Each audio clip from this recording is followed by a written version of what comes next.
Welcome to the Dr. Mudgil podcast. This is episode 182. We are smack dab in the middle of May here. It has been a incredibly rainy May here in New York. I thought April showers bring May flowers, but it's these May showers that hopefully will bring us June flowers. My Knicks, man, they're really making us sweat here. We got shellacked last night in Boston. So hopefully we can put this thing behind us on Friday night, which will be the day before this podcast airs. Game 6 at MSG.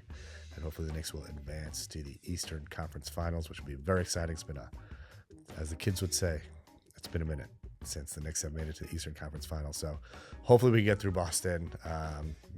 It's exciting. And I'm proud of my Knicks, but we just need to win this series and move on.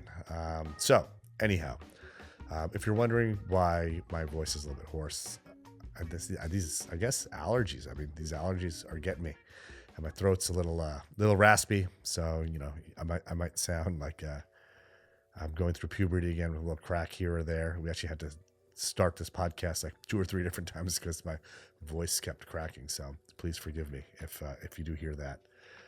But anyways, so let's get right to it. So these days, I've been spending a lot of time on Twitter /X, as it's called now. My TikTok account, which was my largest platform by like a mile. I have like 3 million followers on there, is essentially like shadow banned, and I'm off their algorithm. So I used to get like millions and millions and millions of views on videos. I get like a few hundred now. But we still post. I still post, once or twice a day to TikTok. And kind of like YouTube is kind of the same sort of thing. We love our YouTube folks. The YouTube community is strong. It is a beautiful community, but somehow all my surgical content, you have to be 18 in order to watch it. And they bump me off the algorithm. I keep getting these age restriction violations and all sort of stuff. So my channel is like growing at a very, very, very slow pace. It grew really quick in the beginning, and then they actually booted me off during COVID. And then since then, it's been kind of wonky. And my Instagram has also been kind of flat-ish as well.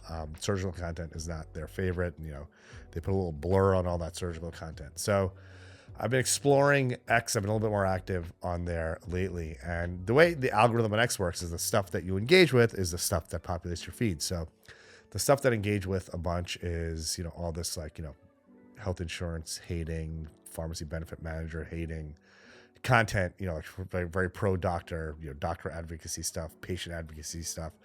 That's the stuff that, I comment on a lot. And my feed is essentially like 99% of that.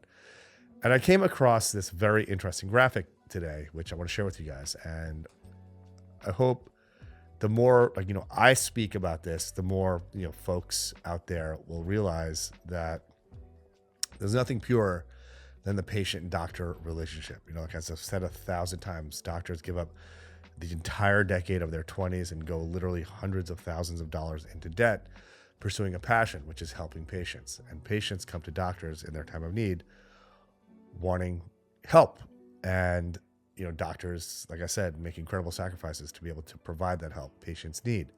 And that is a pure, beautiful relationship. But on the other side of the fence are the evil forces in medicine that try to profit off of that relationship. They try to profit off of patients' backs by denying them benefits and tests and the medications, et cetera, that they need.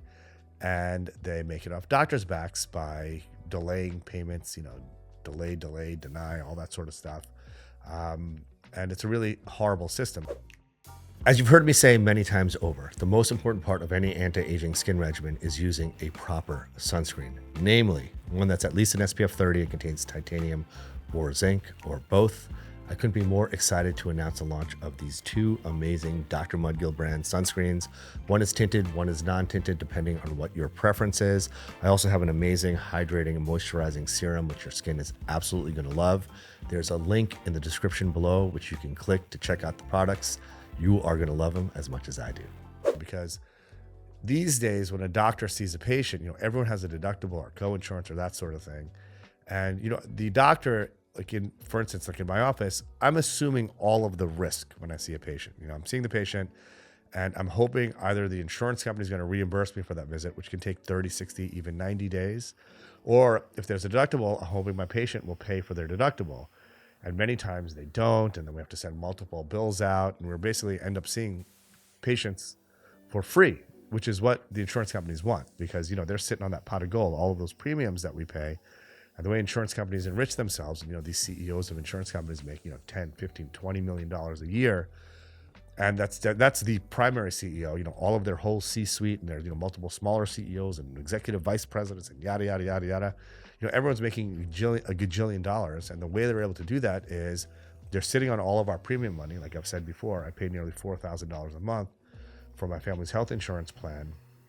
And the way insurance companies make money is by sitting on that and not dispensing it out. So basically, when someone needs like a CT scan or a specialized test, they'll deny it because it's going to cost them money and cut into their profits.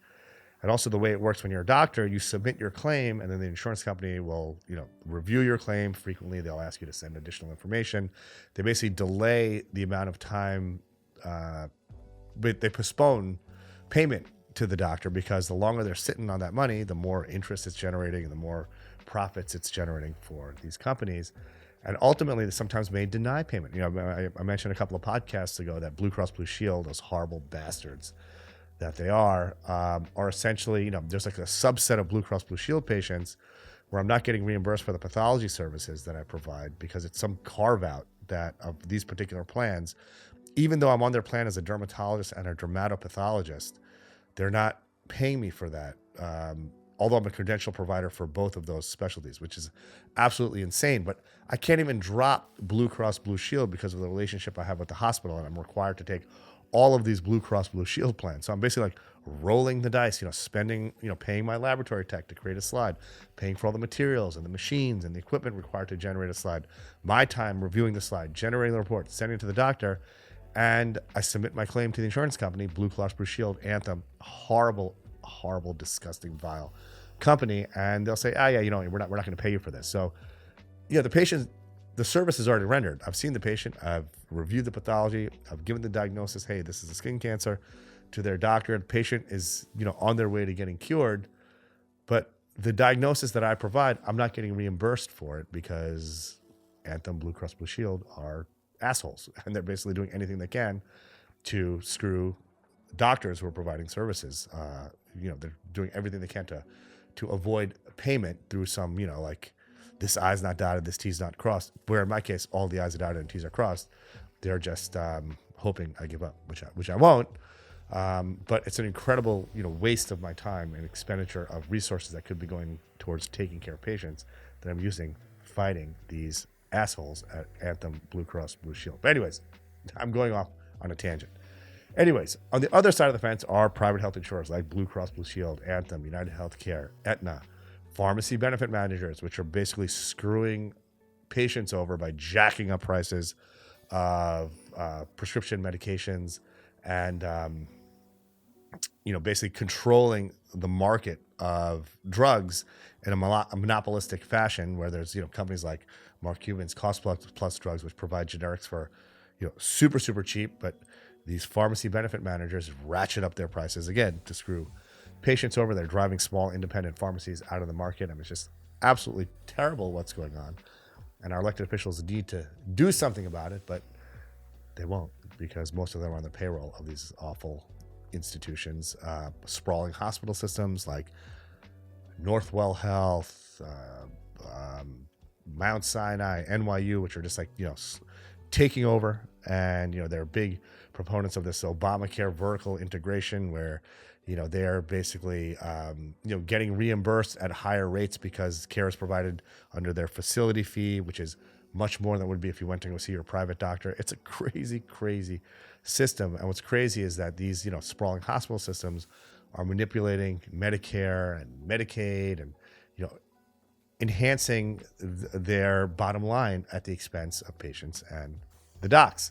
And then finally, private equity, which is just destroying everything in this world, but particularly healthcare. But anyways, back to this graphic that I saw. So I saw this graphic. This is a black and white version, but we'll put the red version. The color version up on the podcast so you can visualize it. And this basically summarizes the 2018 national healthcare expenditure, which in 2018 was $3.6 trillion. I'm sure it's more than that now.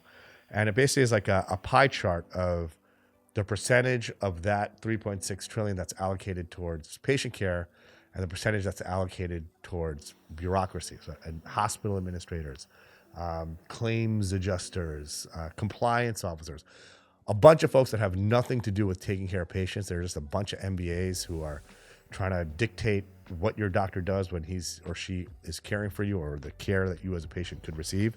And it is absolutely infuriating what this pie chart shows. So of that 3.6 trillion, only 7.3%, 7.3 out of 100% went to doctors, went to pay for doctors. Only 7.3%. In this whole pie chart, 27% of healthcare costs went to folks who are taking care of patients. So in other words, that includes everybody. Doctors are 7.3%. There's PAs, there's registered nurses, there's medical assistants, there's pharmacists, there's pharmacy technicians, ultrasound techs, radiology techs, all of the people that are getting their hands dirty, taking care of patients. That's 27% of healthcare expenditure. And guess what that other 73% is?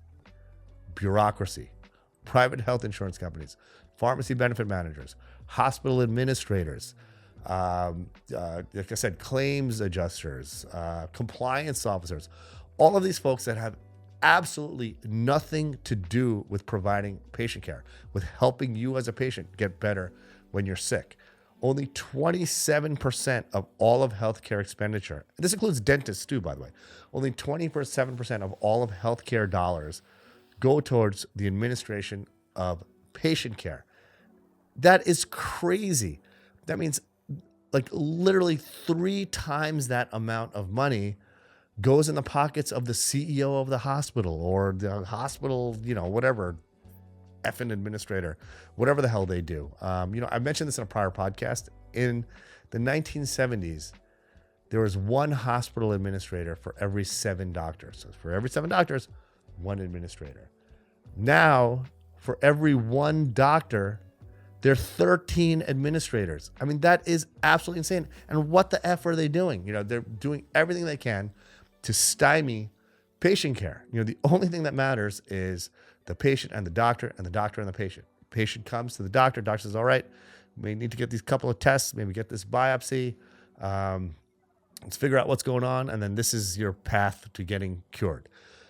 But there's all of these middle folks, private health insurance companies, administrators, all of these folks that are meddling, pharmacy benefit managers, that are meddling in the doctor-patient care relationship to do everything they can to extract dollars and enrich themselves. And it's absolutely disgusting. The other part of this is with all of this Obamacare vertical integration, or the consolidation of healthcare, one of the big stipulations was that doctors can't own hospitals. I mean, think about that.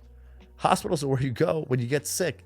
Doctors are the ones who friggin' go to a decade of school to learn how to take care of sick patients, but doctors can't own hospitals.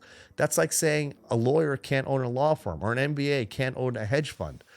It is absolutely asinine. And the fact that our federal government elected officials, the folks that we elect into office, aren't advocating for patients and their docs is insane. They all talk a big game. Yeah, we're going to make healthcare reform. We're going to fix this. We're going to fix that.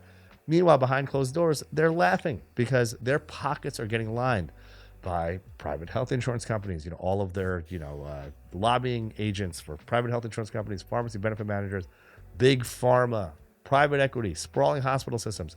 They're in the pockets of every single one of our elected officials. And it's up to patients and their docs to speak up, to put this on blast, because it's absolutely disgusting. There's going to be a time for doctors, and that time is, I think, now-ish or soon, where, when I was applying for medical school, when I was in college, all the smartest kids wanted to be doctors. And, it's a hard road. There's a lot of sacrifice when you go into a career in medicine. Not only are you sacrificing a huge chunk of, a great part of your life, the decade of your 20s, but there's tremendous expense that goes along with that. Many doctors are hundreds and hundreds of thousands of dollars in debt. And during, our residencies, we make essentially minimum wage, but it's all a passion that we have. We do this so that we could care for patients. And yes, there needs to be some kind of incentive to do that. Like, you have to be able to make a good living as a doctor, because guess what?